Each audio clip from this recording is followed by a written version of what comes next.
Je vais vous présenter un cours d'introduction au français. Nous allons parler des lettres et des sons en français. À la fin de cette vidéo, vous connaîtrez les éléments basiques pour prononcer et lire les mots. Voici le sommaire. Le vocabulaire utile, l'alphabet, les accents, les autres signes orthographiques, les lettres muettes, l'accent tonique, les combinaisons de lettres et enfin l'orthographe. Pour bien se comprendre, voici le vocabulaire utilisé dans cette présentation. Si je dis « Mes étudiants sont fantastiques », c'est une phrase. Une phrase composée de 4 mots. Un mot est composé de syllabes. Fan, tas, ti, que. Les syllabes sont elles-mêmes composées de lettres. Fan est une syllabe de 3 lettres. Les lettres et les syllabes produisent des sons, représentés par ce symbole. L'alphabet maintenant. Voici l'alphabet français. Il a 26 lettres, 6 voyelles, A, E, I, O, U, Y, et 20 consonnes. Les lettres françaises ont une prononciation spécifique. Écoutez. A, B, C, D, E, F, G, H, I, J, K, L, M, N, O, P, Q, R, S, T, U, V, W, X, Y, Z. Les couleurs représentent des groupes de lettres qui ont des sons proches. B, C, D, G, P, T. On entend le son E. Q, U, ont le son U. Les accents. Sur les voyelles françaises, on peut trouver des accents. Il existe 3 accents. L'accent aigu, l'accent grave et l'accent circonflexe. Dans le petit tableau, vous pouvez voir sur quelles lettres se placent les accents. Par exemple, vous voyez dans la première ligne que l'accent aigu existe seulement sur la lettre E. Il faut savoir qu'un mot peut avoir plusieurs accents. Des accents identiques, par exemple sérénité, ou des accents différents. Par exemple, les élèves. En français, un accent n'est jamais tonique. Il ne marque pas l'intonation du mot. La lettre E, sans accent, se prononce E. Si on place un accent sur la lettre E, le son est modifié. Avec un accent aigu, on prononce E. Avec un accent grave ou un accent circonflexe, on prononce E. Donc, un accent sur le E change le son de la lettre. Sur les autres voyelles, le son ne change pas. Les autres signes orthographiques. Sur les lettres ou sous les lettres, on peut voir parfois des signes qui ne sont pas des accents. Par exemple, le tréma. Il sépare 2 voyelles pour bien prononcer distinctement les 2 lettres. Exemple, maïs. On prononce le A et le I. Sans le tréma, la prononciation est différente. Mais, c'est un autre mot. Un autre signe orthographique est la cédille. Elle se place sous la lettre C et seulement devant les voyelles A, O, U. Un C cédille se prononce S, comme la lettre S. Sa, so, su. Exemple, un garçon français. Sans la cédille, la prononciation est différente. K, ko, Q. En français, il y a beaucoup de lettres muettes. c'est-à-dire des lettres qui ne se prononcent pas. Par exemple, plusieurs consonnes en fin de mot ne se prononcent pas. Le P, le D, le T, le S, le X et le Z. Par exemple, un loup, le P ne se prononce pas. Il y a des exceptions. Un ours, on prononce le S final. Une lettre muette très fréquente est le E final. Le E en fin de mot. Exemple, un téléphone, une amie. On n'entend pas la lettre E. Quand un mot est au pluriel, il a un S ou un X final. Ces deux lettres ne se prononcent pas. Des amis, des loups, des hiboux. Notez que hibou a deux lettres muettes, le H et le X. Les verbes à la troisième personne du pluriel, avec les pronoms il et elle au pluriel, se terminent parfois par les lettres E, N, T. Dans ce cas, ces trois lettres sont muettes.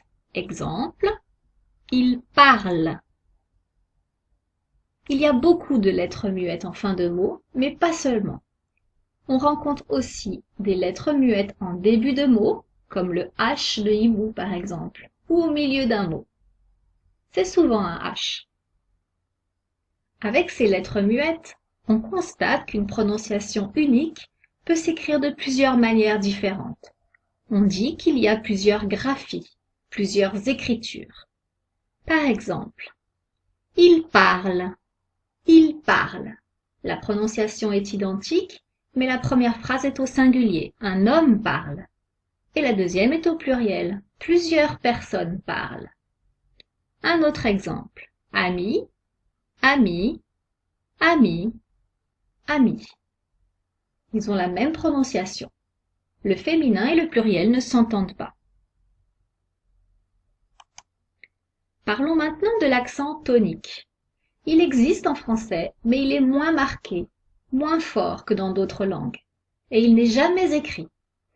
L'accent tonique est placé sur la dernière syllabe des mots. Exemple, un ordinateur. On accentue un peu, teur, ordinateur.